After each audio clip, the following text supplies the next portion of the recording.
ইন্ডিয়ার পরিকল্পনা দেখেন, ইন্ডিয়া কি করছে? চ্যাম্পিয়ন্স ট্রফির আগে ওরা ইংল্যান্ড সিরিজ খেলছে। কোন ফরম্যাটে খেলছে? ওয়ানডে ফরম্যাটে, 50 ওভারের খেলা খেলছে। আর বাংলাদেশ কি খেলে গেছে? বিপিএল। কোন ফরম্যাট? টি-20। আপনি জিনিসটা খেয়াল করেন, পরিকল্পনাটা কোন জায়গায়? নিউজিল্যান্ড, পাকিস্তান, সাউথ আফ্রিকা, ওদের পরিকল্পনা দেখেন, 3 দেশীয় সিরিজ খেলছে ওরা। কি ফরম্যাটে খেলছে? ওয়ানডে ফরম্যাটে। কারণ কি? চ্যাম্পিয়ন্স ট্রফি ওয়ানডে ফরম্যাটে খেলা হবে। ওদের পরিকল্পনা কোন জায়গায়? আর বাংলাদেশের পরিকল্পনা কোন জায়গায়? আপনি রেজাল্ট কিভাবে আপনি ভালো করবেন? আমি এটা বলছি না যে বাংলাদেশ যদি পরিকল্পনায় ওয়ানডে সিরিজ রাখতো, বাংলাদেশ সবগুলো ম্যাচ জিততো। খেলায় হার জিত থাকবে, কিন্তু আপনার প্রপারলি আপনার প্রিপেয়ার্ড হয়ে আপনাকে যেতে হবে। পরিকল্পনা ঠিক থাকতে হবে, প্রস্তুতি আপনার ঠিক থাকতে হবে। বাংলাদেশ পরিকল্পনাও ছিল না, প্রস্তুতিও ঠিক ছিল না। বিপিএল খেলে গেছে, যার কারণে এই অবস্থা এসে সবগুলার। সাদাকে সাদা, কালোকে কালো বলিব।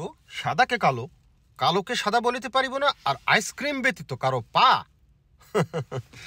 চাটিতে পারিব না। Hello viewers, it's me Roni bro. Welcome to another new video. দেখেন, যে কোনো কাজ করার আগে যে জিনিসটা আপনাকে করতে হবে সেটা হচ্ছে পরিকল্পনা।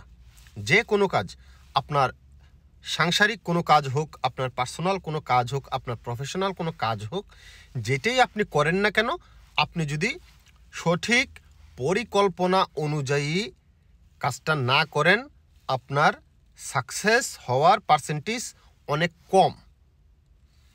সুতরাং আপনার সাকসেস হওয়ার পিছনে যে কাজটা অনেক বেশি গুরুত্বপূর্ণ সেটা হচ্ছে সঠিক পরিকল্পনা। বাংলাদেশ দল চ্যাম্পিয়ন্স ট্রফি খেলতে গিয়েছে, কিন্তু এটার পরিকল্পনাটা যদি আপনি দেখেন, চ্যাম্পিয়ন্স ট্রফি হচ্ছে ওডিআই, ঠিক আছে, ওয়ানডে ফরম্যাট, 50 ওভারের খেলা। কিন্তু বাংলাদেশ এই 50 ওভারের খেলা 2025 সালে এ পর্যন্ত খেলেই নেই। একটা টুর্নামেন্ট, অনেক বড় টুর্নামেন্ট আপনি খেলতে যাচ্ছেন, কিন্তু এই টুর্নামেন্ট খেলার আগে আপনার কোনো ধরনের এই টাইপের ম্যাচ আপনি খেলেন নাই। আপনি ম্যাচ খেলেছেন 2024 সালের ডিসেম্বরে, 3 মাস আগে। সেটা কার সাথে খেলেছেন? ওয়েস্ট ইন্ডিজের সাথে, ওয়েস্ট ইন্ডিজের মাঠে। আপনি বিপিএল খেলা খেলে, বিপিএল যে ফরম্যাটটা হচ্ছে টি-20 ফরম্যাট, টি-20 ফরম্যাট খেলে আপনি ওয়ানডে খেলতে গিয়েছেন। আপনার যে এই যে শিফট হওয়ার যে ব্যাপারটা, যে টি-20 ফরম্যাট থেকে ওয়ানডে ফরম্যাটে, এই জায়গাটায় বাংলাদেশের একটা দুর্বলতা আমি দেখতে পাচ্ছি। এই জিনিসটা কেন বললাম?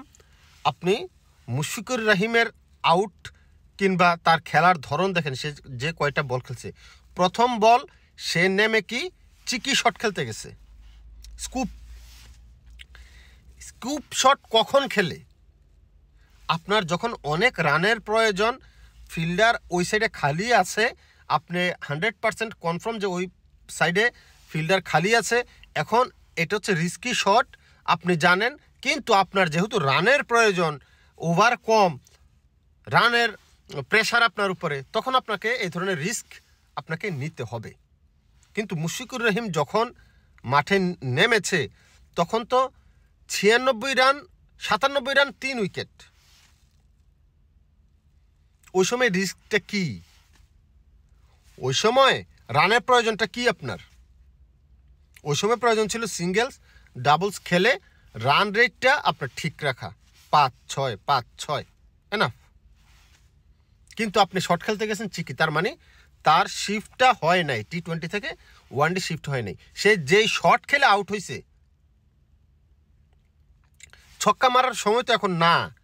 একবার 100% ফুল টস, হাফ বলি, এই ধরনের বল পাইলে, লেগ স্টাম্পের বাইরে বল পাইলে আপনি এটা ছক্কা হাঁকাইতে যাবেন, কিংবা লেগ স্টাম্পের বাইরে যদি 3/4 বল পান, আপনি পুল শট খেলবেন, ছক্কা মারবেন।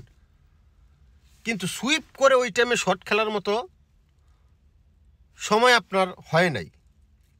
হয়তো ছক্কা হইলে ছক্কা যদি হয়ে যেত তাহলে কি এই আলোচনাটা হইতো না। বাট ওই সময় ছক্কার প্রপার টাইম না, আপনার হাতে উইকেট পড়ে গেছে, এটা আপনার মাথায় রাখা উচিত।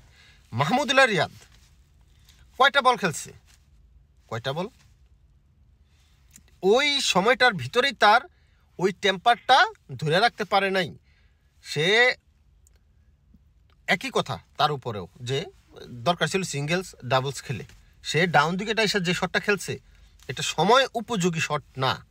ওই যে টি-20 ব্রেন এখনও রয়ে গেছে, বিপিএল খেলে আসছে, এখনও তার ব্রেনে বিপিএলের ধারণা, ওই যে 20 ওভার, ওইটাই ধারণা রয়ে গেছে। তানজিদ হাসান তামিম, তানজিদ সাকিব তো বলার, তানজিদ হাসান তামিম 24 রান করছে, সে সুন্দর খেলতেছিল। এত স্ট্রোক খেলার তো দরকার ছিল না, প্রতি বলে বলে তো এইভাবে খেলা দরকার নেই, এটি টি-20 সুলভ খেলা। যখন একটা ব্যাটসম্যান 20-25 বল খেলে ফেলে, 20-25 বল খেলার পরে তার উপর একটা দায়িত্ব চলে আসে যে রানটাকে, ইনিংসটাকে বিল্ড আপ করা, দলের সংগ্রহটাকে বড় করা। ওই তারা কারোর ভিতরে ছিল না, সবাই বাজে শট খেলে আউট হয়েছে, কেউ ভালো বলে আউট হয় নাই। সবগুলা বল ছিল আপনার নর্মাল বল, উইকেট থ্রো করে দিয়ে আসছে। ক্যাপ্টেন নাজমুল হোসেন শান্ত 77 রান করছে। অনেকেই বলবেন ভাই ওই তো রান করছে, আর কে রান করছে, ওরে নিয়েও কথা, ওরে নিয়ে সবচেয়ে বেশি কথা হওয়া উচিত, কারণ ও একটা সেটেল ব্যাটসম্যান, এতগুলা বল খেলছে, এতগুলো রান করছে, ওর প্রয়োজন ছিল নিজের সেঞ্চুরি করা, দলকে আরও সংগ্রহের দিকে নিয়ে যাওয়া। যে বলটাতে যে শট সে খেলছে জায়গায় দাঁড়িয়ে, তুই যদি পুল করবি, তুই অফ স্টাম্পের, যেহেতু বলটা লেগ স্টাম্পে ছিল না, বলটা ছিল মিডল স্টাম্প বরাবর, তাইলে তুই লেগ সাইডে যেহেতু খেলবি, তুই একটু অফ স্টাম্পে হেলা যা, বলটার লেগ স্টাম্পে বানিয়ে ফেল, তাইলে পুল খেল। তুই জায়গায় দাঁড়াই এটা পুল কেন খেলবি? তুই অফ স্টাম্পে সইরা এসে তখন বলটা কি হয়, ডিরেকশনটা লেগ স্টাম্পে চলে আসে বলের, তাই না? তখন পুল খেল, 6 হয়। তুই জায়গায় দাঁড়াইয়া এই ধরনের বাজে শট, এগুলোর কোনো অ্যান্সার আসলে নাই। এগুলো হচ্ছে সঠিক পরিকল্পনার অভাব বাংলাদেশ ক্রিকেট বোর্ডের এবং প্লেয়ারদের। আমি একটা তুলনা দেই, অনেকে হয়তো বলবেন আমি তুলনা কেন ইন্ডিয়ার সাথে দেই। ইন্ডিয়া চ্যাম্পিয়ন দল, যার কারণে ওদের সাথে তুলনা দিব। আমি পড়াশোনা করতে চাই, আমি কার সাথে আমি কম্পেয়ার করব? আমার যে প্লেসধারী রোল নাম্বার 1, 2, 3 তার সাথে তো আমি কম্পেয়ার করব। ও 90 পাইছে, আমি কেন 40 পাই? আমি নিশ্চয়ই কম্পেয়ার করব না যে 10 পাইছে, আমি তো 40 পাইছি, ও 10 পাইছে, ওর সাথে কি আমি কম্পেয়ার করব, তুলনা করব না। অনেকে আবার এটাও আমাকে কমেন্ট করেন যে ভাই আপনি ইন্ডিয়ারকে কেন এত তুলনা দেন? এটার কারণটা বুঝলাম, ঠিক আছে? যে প্লেসধারী তার সাথে আমি আমার কম্পিটিশন করব। আমি ওই যে 10 পায়, আমি 30 পাই, আমি তার সাথে কম্পিটিশন করব না। ইন্ডিয়ার যে পরিকল্পনাটা আপনি দেখেন, এই চ্যাম্পিয়ন্স ট্রফির আগে ওরা ইংল্যান্ড সিরিজটা খেলছে, কি ফরম্যাট? ওয়ানডে ফরম্যাট খেলছে, যার কারণে ওই যে শিফটিংয়ের ব্যাপারটা টি-20 থেকে আপনার ওয়ানডে ফরম্যাটে শিফটিংয়ের ব্যাপারটা ওদের কোনো সমস্যা হয় নাই। ওরা খেলে আসছে। পাকিস্তান, নিউজিল্যান্ড, সাউথ আফ্রিকা, এই যে সিরিজ খেলছে ওরা, দেখছেন 3 দেশীয় ওয়ানডে ফরম্যাটে। কেন খেলছে? যেন প্রস্তুতিটা ভালো হয় ওদের। এটা হচ্ছে প্ল্যান। এই প্ল্যান যদি আপনার না থাকে তাহলে আপনি কিছুই করতে পারবেন না। প্ল্যান ছাড়া কোনো কিছু হয় না। আপনার প্রস্তুতি যদি না থাকে কোনো কিছু হবে না। এটাই নিয়ম, এটাই বাস্তবতা। আর বাংলাদেশ এই যে এত বড় ভুলটা করলো, এই ভুলের খেসারতে দিচ্ছে। তার মানে এই না যে প্রস্তুতি নিলেই যে বাংলাদেশ সবগুলো ম্যাচ জিতত, তা না। কিন্তু আপনি ম্যাচ জিতেন না জিতেন, আপনার প্রস্তুতি থাকতে হবে যে আমি যে ফরম্যাটে খেলবো এটার আগে আমার প্রস্তুতি থাকতে হবে এই ফরম্যাটে খেলে।